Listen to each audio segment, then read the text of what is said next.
ان لوگوں میں سید زادے، مساجد کے امام اور ان جیسے دیگر لوگ شامل تھے۔ خلیفہ نے خود کو بغیر کسی پیشگی شرط کے ہلاکو خان کے حوالے کر دیا۔ ہلاکو خان نے خلیفہ کو حکم دیا کہ وہ اپنی فوج کو ہتھیار ڈالنے کے لیے کہے۔ خلیفہ نے ایسا ہی کیا۔ جو ہی خلیفہ کی فوج نے ہتھیار ڈالے، منگول ان فوجیوں کو گرفتار کر کے شہر سے باہر لے گئے۔ انہیں 2 گروپس میں تقسیم کیا گیا اور پھر ایک ایک فوجی کو قتل کر دیا گیا۔ 13 فروری کو منگولوں نے شہر کی حفاظتی دیوار کا بڑا حصہ توڑ دیا اور شہر میں داخل ہو کر تباہی مچا دی۔ منگول فوج ہفتوں تک قتل عام کرتی رہی۔ Baghdad the city of peace, the city of blood میں لکھا ہے کہ ہلاکو خان نے اپنی فوج کو لائسنس دے دیا تھا کہ وہ جس کی چاہے عزت لوٹیں، جسے چاہے مار دیں اور جسے چاہے لوٹ لیں۔ اگر امان تھی تو صرف عیسائیوں اور یہودیوں کو۔ اس قتل عام میں 8 سے 20 لاکھ لوگ قیمتی جانیں گنوا بیٹھے۔ لاشیں اتنی زیادہ تھیں کہ انہیں سپرد خاک کرنا ناممکن ہو گیا تھا، جس سے اتنی بدبو پھیل چکی تھی کہ ہلاکو خان کو اپنا خیمہ شہر سے باہر لگانا پڑ گیا۔ اسی قتل عام کے دوران ایک منگول سپاہی نے گلیوں میں 40 دودھ پیتے بچے دیکھے جو ماں باپ کے بغیر بھوک سے تڑپ رہے تھے۔ منگول سپاہی کو ان پر رحم آ گیا اور اس نے انہیں اس تکلیف سے ہمیشہ کے لیے آزاد اور خاموش کروا دیا۔ قصہ مختصر کے قتل عام کے بعد بغداد کو آگ لگا دی گئی۔ شاندار عمارتیں، محل، مقبرے، کتب خانے اور مساجد سب کچھ جل کر راکھ ہو گیا۔ بغداد میں اس وقت دنیا کی ایک عظیم لائبریری ہاؤس آف وزڈم یا بیت الحکمہ تھی۔ اس میں ہاتھوں سے لکھی ہوئی لاکھوں کتابیں تھیں۔ ان میں سائنس تھی، تراجم تھے، فلسفی تھی، نہ جانے کیا کچھ تھا، لیکن یہ کتابیں جلا دی گئیں اور دریا میں بہا دی گئیں۔ دجلہ کا پانی جو پہلے مسلمانوں کے خون سے سرخ تھا، اب کتابوں کی سیاہی سے سیاہ ہو گیا۔ ڈرا سہما ہوا دریائے دجلہ کئی دن تک یہی سیاہی لیے اجڑے بغداد کے قدموں میں بہتا رہا۔ علمی خزانہ برباد کرنے کے بعد ہلاکو خان نے خلیفہ کی دولت کی تلاشی لی۔ مستعصم باللہ نے بہت سی دولت زمین کے نیچے ایک خفیہ چیمبر میں چھپا رکھی تھی۔ جب اسے کھودا گیا تو یہ چیمبر چھت تک سونے کے ٹکڑوں سے بھرا ہوا تھا، جن میں سے ہر ٹکڑا تقریباً آدھا کلو وزن کا تھا۔ خلیفہ کے حرم سے اس کی 700 بیویاں اور کنیزیں اور 1000 خواجہ سرا بھی نکلے۔ خلیفہ کی بیویوں کو منگولوں میں تقسیم کر دیا گیا، جبکہ خواجہ سرا قتل کر دیے گئے۔ اس کے بعد خلیفہ مستعصم کو کئی روز تک بھوکا پیاسا قید میں رکھا گیا۔ پھر ہلاکو خان نے اسے ایک دن طلب کیا۔ اسے لایا گیا تو خلیفہ نے ہلاکو سے کھانے کے لیے کچھ مانگا۔ ہلاکو خان نے جواب میں اسے سونے کا ایک ٹکڑا دیا اور کہا، یہ کھا لو۔ خلیفہ نے کہا، سونا تو کوئی نہیں کھا سکتا۔ اس پر ہلاکو خان نے جواب دیا، جب تمہیں یہ بات معلوم تھی تو تم نے اس سونے سے مزید فوج بھرتی کیوں نہیں کی؟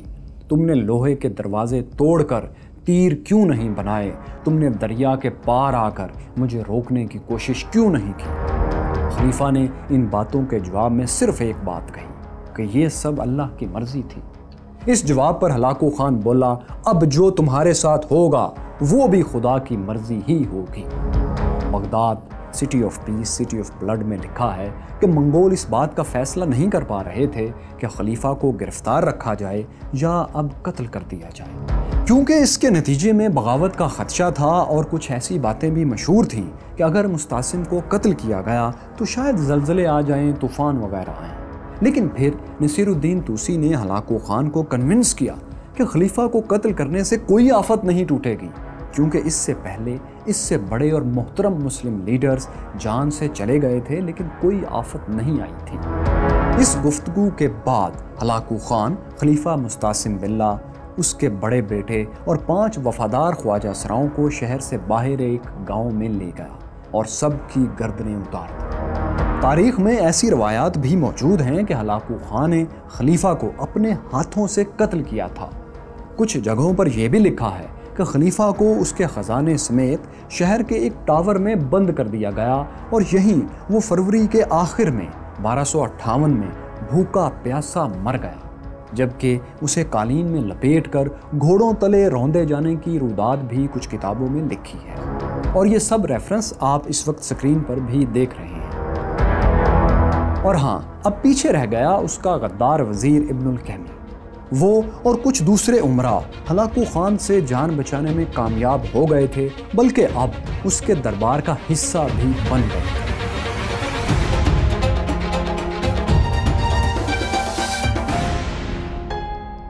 یہ سب ہو رہا تھا، لیکن اس وقت کسی دوسرے مسلمان حکمران میں اتنی قوت ہی نہیں تھی کہ منگولوں سے اس سارے ظلم و ستم کا بدلہ لے سکے۔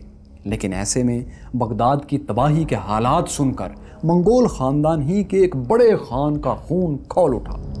اس نے کہا، ہلاکو خان نے ہم سے مشورہ کیے بغیر خلیفہ کو قتل کیا ہے اور مسلمانوں کے عظیم شہروں کو تباہ کیا ہے۔ میں اللہ کی مدد سے معصوموں کے خون کا بدلہ لوں گا۔ کون تھا یہ منگول خان اور کیسے بدلہ لیا اس نے؟ وہ مسلمان حکمران کون تھا جس نے ہلاکو خان کو خوش کرنے کے لیے ہر حد پار کر دی؟ اور وہ کون تھا جس نے ہلاکو خان کو کان سے پکڑ لیا؟ کیسے؟ ہلاکو خان عظیم فاتح سے عظیم شکست خوردہ انسان کیسے بنا؟ یہ سب آپ کو دکھائیں گے، لیکن ہلاکو خان کون تھا کہ دوسرے اور آخری حصے میں۔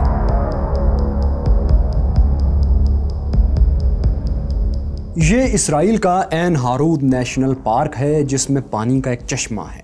اس چشمے کو عربی میں عین جالوت یعنی جالوت کا چشمہ کہتے ہیں۔ 700 برس پہلے یہ جگہ شام کا حصہ تھی۔ 1260 میں اسی چشمے کے کنارے پر انسانی تاریخ کی ایک فیصلہ کن جنگ ہوئی تھی۔ اس جنگ میں ایک طرف بغداد کو تاراج کرنے والا ہلاکو خان تھا اور دوسری طرف مملوک سلطنت کا مسلمان حکمران۔ اس جنگ نے انسانی تاریخ کا دھارا کیسے موڑ کر رکھ دیا، اور وہ کون سا منگول تھا جس نے مسلمانوں کے لیے ہلاکو خان سے ٹکر لے لی تھی۔ میں ہوں فیصل وڑائچ، اور دیکھو سنو جانو کی ہلاکو خان کون تھا کہانی کا آج آپ دوسرا اور آخری حصہ دیکھ رہے ہیں۔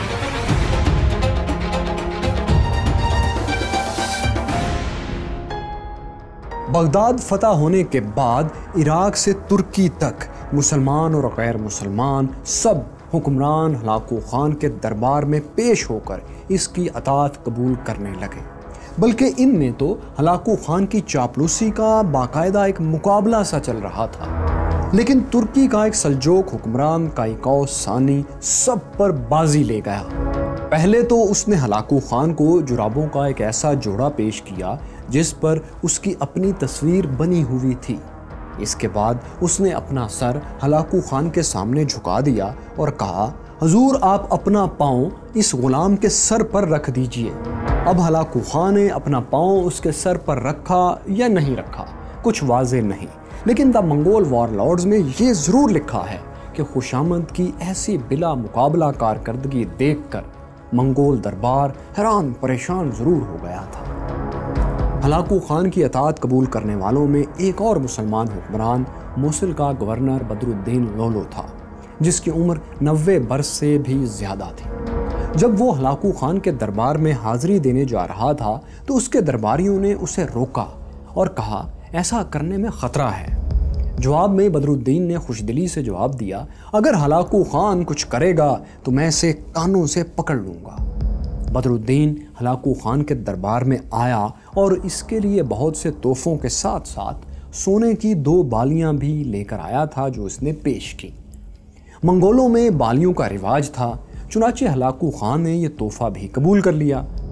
یہاں بدر الدین نے درخواست کی کہ وہ یہ بالیاں اپنے ہاتھوں سے ہلاکو خان کو پہنائے گا۔ ہلاکو خان نے یہ درخواست قبول کر لی۔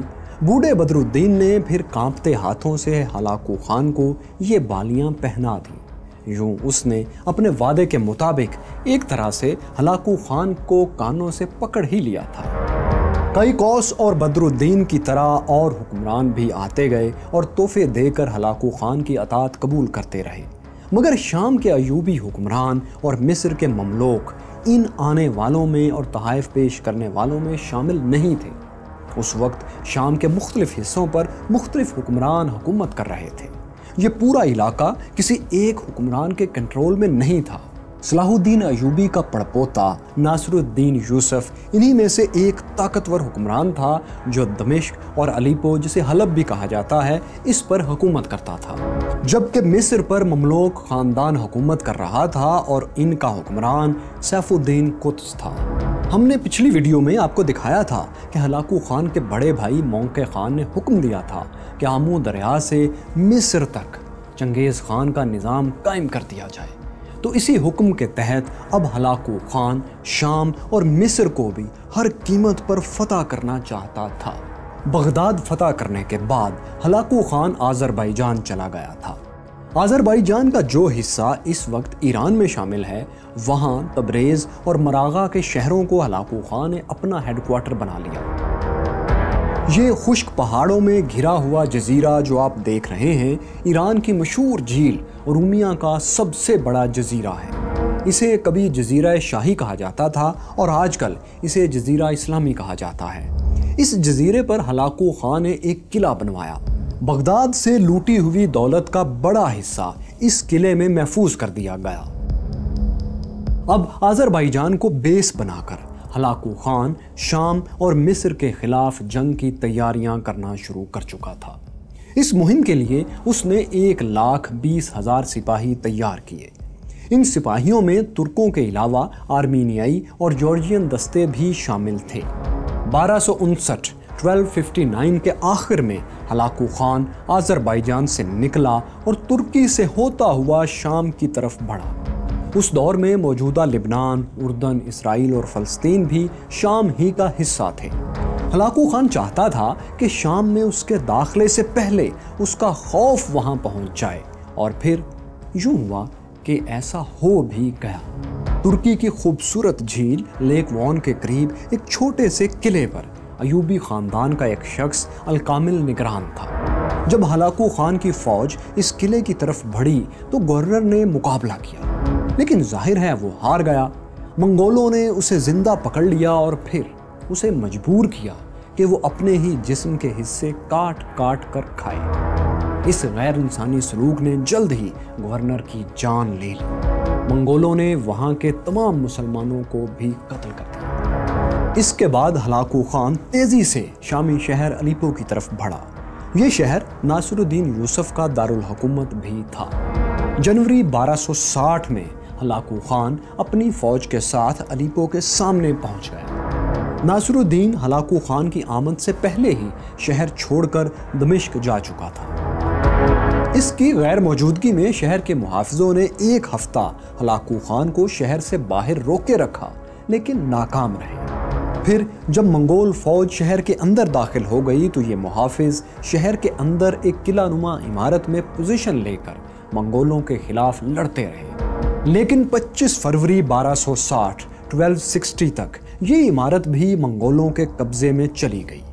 پھر فاتح منگول فوج نے الیپو میں مسلمانوں کے خون سے جی بھر کے ہاتھ رنگے۔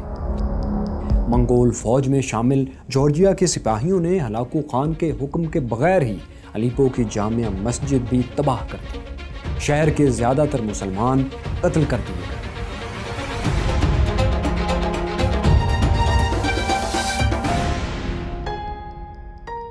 الیپو کے بعد اب ہلاکو خان کا اگلا نشانہ دمشق تھا۔ ناصر الدین یوسف نے ہلاکو خان کے مقابلے کے لیے یہاں بہت سی فوج جمع کر لی تھی، لیکن مسئلہ یہ تھا کہ ناصر الدین صلاح الدین ایوبی کا پوتا خود ہمت ہار چکا تھا۔ اسے لگتا تھا کہ وہ منگولوں سے نہیں لڑ سکتا۔ چنانچہ اس کے وہ کمانڈرز جو منگولوں سے لڑنا چاہتے تھے وہ اسے چھوڑ کر مصر میں مسلمانوں کی ایک دوسری سلطنت مملوک کی طرف جانا شروع ہو گئے۔ ان میں ایک کمانڈر بیبرس بھی تھا۔ وہ منگولوں سے 2 ہاتھ کرنے کے لیے بے چین تھا۔ یہ لوگ مصر پہنچے اور وہاں کے مملوک سلطان سیف الدین قطز کی فوج میں شامل ہو گئے۔ ناصر الدین یوسف اب اکیلا رہ گیا تھا۔ وہ بھی جان بچانے کے لیے مصر کی طرف روانہ ہوا، لیکن مملوک حکمرانوں نے اسے مصر میں داخل نہیں ہونے دیا۔ کیونکہ ناصر الدین یوسف ایوبی خاندان سے تعلق رکھتا تھا اور یہ خاندان مصر پر حکومت کر چکا تھا، اس لیے مملوکوں کو خوف تھا کہ کہیں ناصر الدین مصر میں داخل ہو کر نئے حلقے نہ بنائے اور ان کی حکومت کے لیے مسائل پیدا نہ کرے۔ دراصل اس دور کی تمام حکومتیں چونکہ طاقت کے زور پر بنتی اور ٹوٹتی تھیں، اس لیے فیصلے بھی خوف یا احساس تحفظ کی بنیاد پر ہی زیادہ تر کیے جاتے تھے، اور پوری دنیا میں ایسا ہی تھا۔ کوئی کسی پر کھلا اعتبار نہیں کرتا تھا، چاہے کچھ ہو جائے۔ تو دوستو، ناصر الدین کی غیر موجودگی اور کمانڈرز کے چلے جانے کے بعد منگولوں نے بہت آسانی سے دمشق بھی فتح کر لیا۔ دمشق کے گورنر کا سر قلم کر دیا گیا، جبکہ حمص اور حما سمیت کئی شامی شہروں کے گورنرز نے بغیر کسی لڑائی کے منگولوں کے سامنے ہتھیار ڈال دیے۔ اب ناصر الدین یوسف کی سلطنت ختم ہو چکی تھی اور وہ شام کے مختلف علاقوں میں مارا پھر رہا تھا، سو جلد ہی وہ ایک جگہ سے واپسی پر منگولوں کے ہتھے چڑھ گیا اور اسے ہلاکو خان کے پاس بھیج دیا گیا، جہاں وہ اپنی موت تک قید رہا۔ اب شام کے زیادہ تر حصوں پر منگولوں کی حکومت قائم ہو چکی تھی۔ منگول فوج اب پیش قدمی کرتے ہوئے مصری علاقے صحرائے سینا تک پہنچ گئی تھی، حتیٰ کہ منگولوں نے غزہ میں بھی اپنی فوجی بیس قائم کر لی تھی۔ البتہ حیرت انگیز طور پر منگول فوج بیت المقدس میں داخل نہیں ہوئی۔ اسی طرح منگولوں نے اسرائیل اور لبنان کے ساحلی شہر عکا، سور اور سیدون پر بھی حملہ نہیں کیا، اور اس وقت ان شہروں پر صلیبیوں کی حکومت تھی۔ ہلاکو خان کی یہ زبردست پیش قدمی دیکھ کر ایسا لگ رہا تھا کہ منگول اب جلد ہی مصر میں بھی داخل ہو جائیں گے، لیکن غزہ کا مقام ان کی پیش قدمی کی آخری حد ثابت ہونے والا تھا، کیونکہ یہاں اچانک ایک ایسی خبر پہنچی جس نے ہلاکو خان کے منصوبے چوپٹ کر دیے اور تاریخ کا دھارا بدل دیا۔ ہلاکو خان کو پیغام ملا کہ منگولوں کا خاقان اعظم مونکے خان جنوبی چین کی سلطنت سنگ کو فتح کرتے ہوئے موت کی آغوش میں چلا گیا ہے، جبکہ اس کی جانشینی کے لیے ہلاکو خان کے بھائیوں قبلائی خان اور اریک بوک میں جنگ شروع ہو چکی ہے۔ مونکے خان کی اچانک موت اور جانشینی کی لڑائی نے ہلاکو خان کو پریشان کر دیا۔ اس نے مصر پر حملے کا پلان روک دیا۔ ہلاکو خان نے اپنے کمانڈر کیک بوکا کی سربراہی میں 20,000 کے قریب فوج شام میں چھوڑی اور خود باقی فوج کے ساتھ آذربائیجان چلا گیا۔ وہ قبلائی خان اور اریک بوک کی لڑائی میں قبلائی خان کی حمایت کر رہا تھا، لیکن وہ خود فوج لے کر قبلائی خان کی مدد کے لیے نہیں گیا، بلکہ آذربائیجان میں رک کر اپنے ایک رشتہ دار منگول پر نظر رکھے ہوئے تھا۔ یہ رشتہ دار ہلاکو خان اور قبلائی خان دونوں کے لیے کسی بھی وقت خطرہ بن سکتا تھا۔ یہ منگول چنگیز خان کے بیٹے جوچی خان کی اولاد میں سے تھا اور اس کا نام تھا برکے خان۔ منگول سلطنت کے اس حصے کو جہاں برکے خان حکومت کرتا تھا گولڈن ہارڈ کہا جاتا تھا۔ اب قبلائی خان اور اریک بوک کی لڑائی میں جہاں ہلاکو خان قبلائی خان کا ساتھ دے رہا تھا تو برکے خان کی ہمدردیاں اریک بوک کے ساتھ تھیں۔ چنانچہ قبلائی خان اور اریک بوک کی خانہ جنگی کے دوران 4 برس ہلاکو خان کو آذربائیجان ہی میں رکنا پڑا تاکہ برکے خان کو قبلائی خان کے خلاف کسی فوجی مہم پر جانے سے روکا جا سکے۔ اسی وجہ سے ہلاکو خان شام سے غیر حاضر رہا اور یہ غیر حاضری منگولوں کو بہت مہنگی پڑنے والی تھی۔ ہلاکو خان مصر کے محاذ سے عارضی طور پر ہٹ گیا تھا، لیکن مصر کو اپنے ماتحت کرنے کی خواہش اس میں ختم نہیں ہوئی تھی۔ چنانچہ اس نے اپنے سفیر مملوک کے دربار میں بھیجے اور انہیں اپنی اطاعت قبول کرنے کا حکم دیا۔ مصر کا مملوک سلطان سیف الدین قدس بوڑھا تھا، مگر وہ بزدل ہرگز نہیں تھا۔ اس نے منگولوں کی غلامی کا طوق پہننے کے بجائے لڑ کر مرنا بہتر سمجھا۔ اس نے منگول سفیروں کو ہی قتل کروا دیا جو سیف الدین قدس کو اطاعت پر مجبور کرنے کے لیے آئے تھے۔ سیف الدین جانتا تھا کہ سفیروں کے قتل کے بعد اب منگولوں سے کھلی جنگ ضرور ہوگی، لیکن چونکہ ہلاکو خان ابھی آذربائیجان سے نہیں نکل سکتا تھا، اس لیے سیف الدین نے اس موقع کو غنیمت جانا اور جنگ میں پہل کر دی۔ جولائی 1260 میں سیف الدین کی فوج، جس کی تعداد 15 سے 20 ہزار تک تھی، وہ صحرائے سینا سے شام میں داخل ہوئی۔